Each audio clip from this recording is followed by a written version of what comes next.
আমার নবীজি সাহাবায়ে কিরামদেরকে নিয়ে বসে গেলেন। বসে যাওয়ার পর নবীজি বলতেছেন, দেখো আমি মনে হয় এই দুনিয়াতে আর বেশি দিন থাকবো না, তবে আপনারা যদি আমার কাছে কিছু পেয়ে থাকেন, আমার কাছে যদি কোনো পাওনা দাওনা থাকে, তাহলে আমাকে বলেন, আমি সেগুলো পরিশোধ করে আমি খালি হাতে আমার আল্লাহর দরবারে না, আমি ঋণগ্রস্ত অবস্থায় আমার আল্লাহর দরবারে যেতে চাই না, ঋণ মুক্ত অবস্থায় আল্লাহর দরবারে যেতে চাই।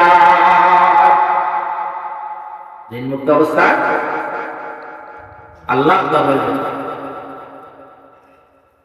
কেউ কোনো কথা বলেন না। আপনাদের নবীজি চলে যাবে, আমরা নবীজির কাছে থাকি, নবীজিকে দেখে আমাদের পরিবারের কথা ভুলে যাই, সবকিছু ভুলে আমরা এখানে করে থাকি। আর নবীজি বলছেন আমরা কিছু পাবো আর সেটা আদায় করে নেব না, এটা হতে পারে। একজন সাহাবা হুজুর বললেন, ইয়া রাসূলুল্লাহ, আমার কিছু পাওনা দাওনা আছে নবীজি। নবীজি বললেন, বলো না দেখি, বলো না তোমার কি পাওনা আছে। সাহাবা হুজুর বললেন, ইয়া রাসূলুল্লাহ, ইয়া হাবিবাল্লাহ হুজুর, আপনি একদিন আমার শরীরের মধ্যে আঘাত করেছিলেন, আমার পিঠের উপর আঘাত করেছিলেন। ইয়া রাসূলুল্লাহ, ইয়া হাবিবাল্লাহ, সেই আঘাতটার বদলা আজকে আমি নিতে যাই। আবু বকর রাদিয়াল্লাহু তাআলা আনহু বসা, সাহাবায়ে কেরাম হুজুররা বসা, একজন আরেকজনের মুখের দিকে তাকান। নবীজি চলে যাবেন, আপনি বদলা নিতে চাচ্ছ? এতদিন নবীজির কাছে নামাজ পড়ে এই শিখলাম, নবীজির আদর্শটা তোমার মধ্যে যায় না।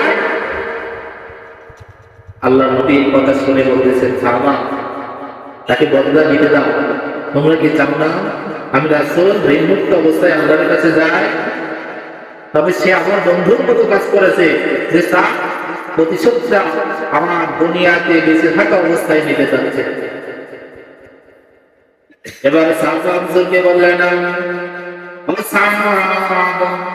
বলো তো দেখি, বলো তো বাবা, তোমার প্রতিশোধটা কি, তোমার ঋণটা কি রয়েছে? সাহাবা হুজুর বললেন, ইয়া রাসূলুল্লাহ, ইয়া হাবিবাল্লাহ হুজুর, আপনি আমার পিঠের উপর একদিন আঘাত করেছিলেন। ইয়া রাসূলুল্লাহ, ইয়া হাবিবাল্লাহ হুজুর, আমি সেই আঘাতের বদলা আজকে নিতে চাই।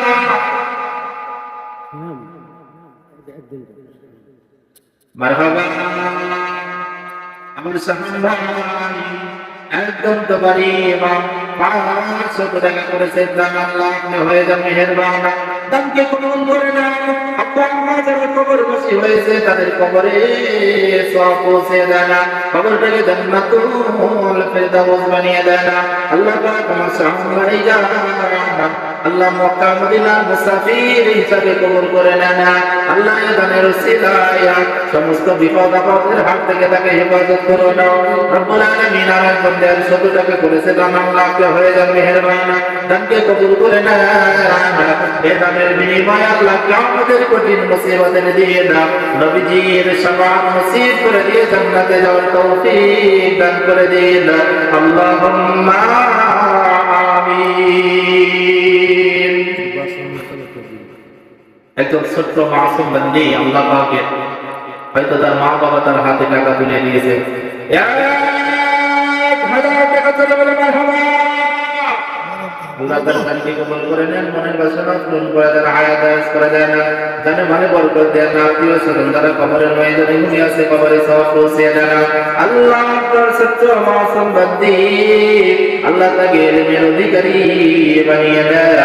আল্লাহ তাআলা মা বাবা দুনিয়াতে যারা বেঁচে আছে, আল্লাহ সুস্থতার সাথে নেক হায়াত বানিয়ে দেন, জিন্দেগীর গুনাহ খাতাকে মাফ করে দেন, খেত খামারে বরকত দান করে দেন। আত্মীয় স্বজন যারা কবর ময়দানে ঘুমিয়ে আছে তাদের কবরে সওয়াব পৌঁছে দেন। কিয়ামতের কঠিন মুসিবতের দিন আল্লাহ পাকের দানকে সাক্ষী রেখে আল্লাহ দানটাকে কবুল করে নিয়ে তাকে জান্নাতে যাওয়ার তৌফিক দান করে দিন।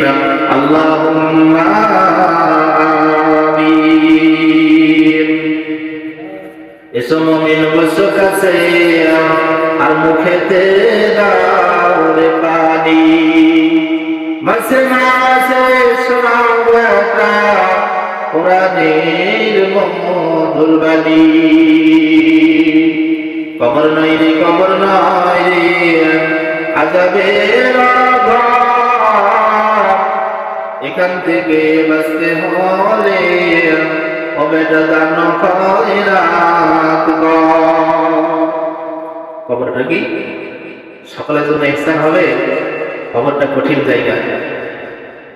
আল্লাহর নবীর সাহাবায়ে কেরামগণ কবরের পাশ দিয়ে গিয়েছেন আর কান্না করেছেন। বিশেষ করে নরম মনের সাহাবা হযরত ওসমান গনি রাদিয়াল্লাহু তাআলা আনহু কবরের পাশ দিয়ে যাওয়ার সময় এত কাঁদা কেঁদেছে না যে মনে হয় হাওমা উপরে কাঁদতে আছে না, পাগল করা হয়ে গিয়েছেন মনে হতো যে ওসমান হয়তো আর বাঁচবে না, ওসমান হয়তো আর বাঁচবে না। এমন কাঁদা কাঁদতেন কবরের পাশ দিয়ে যাওয়ার সময়।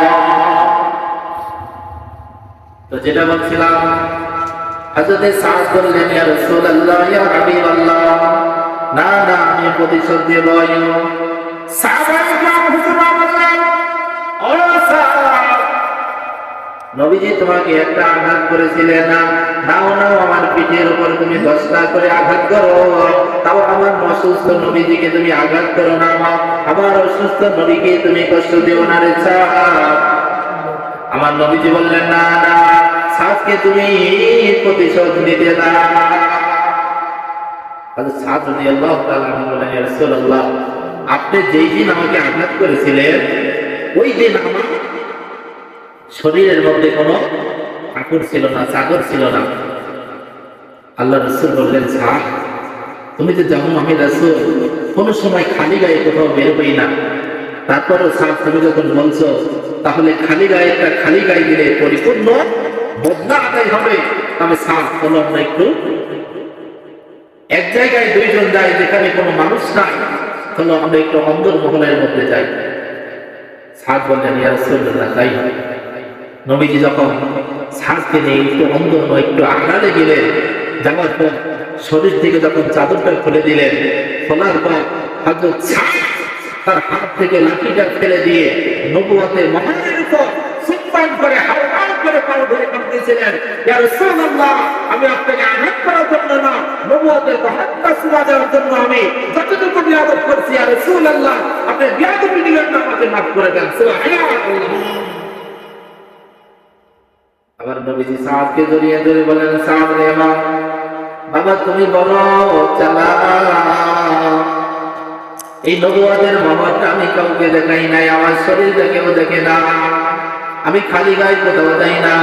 তবে সাদ আমি তোমার জন্য দোয়া করে দিলাম, যে নবুয়তের মহরের উপর তুমি চুম্বন করেছো, তোমার শরীরের সাথে আঘাত লেগেছে বা শরীরের সাথে স্পর্শ করেছে নবুয়তের মহর, ও সাদ আমি তোমার জন্য দোয়া করে দিলাম, আল্লাহ তাআলা এর বদৌলতে তোমার জন্য জাহান্নাম হারাম করে দিয়েছে আর জান্নাত তোমার জন্য ওয়াজিব করে দিয়েছে।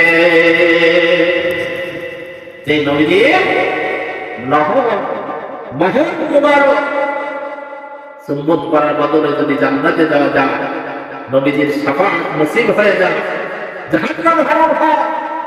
আজকে সেই নবীজির উত্তরসূরি হিসাবে আমরা নবীজির আদর্শ কতটুকু মানছি একটু নিজেকে পরীক্ষা করা।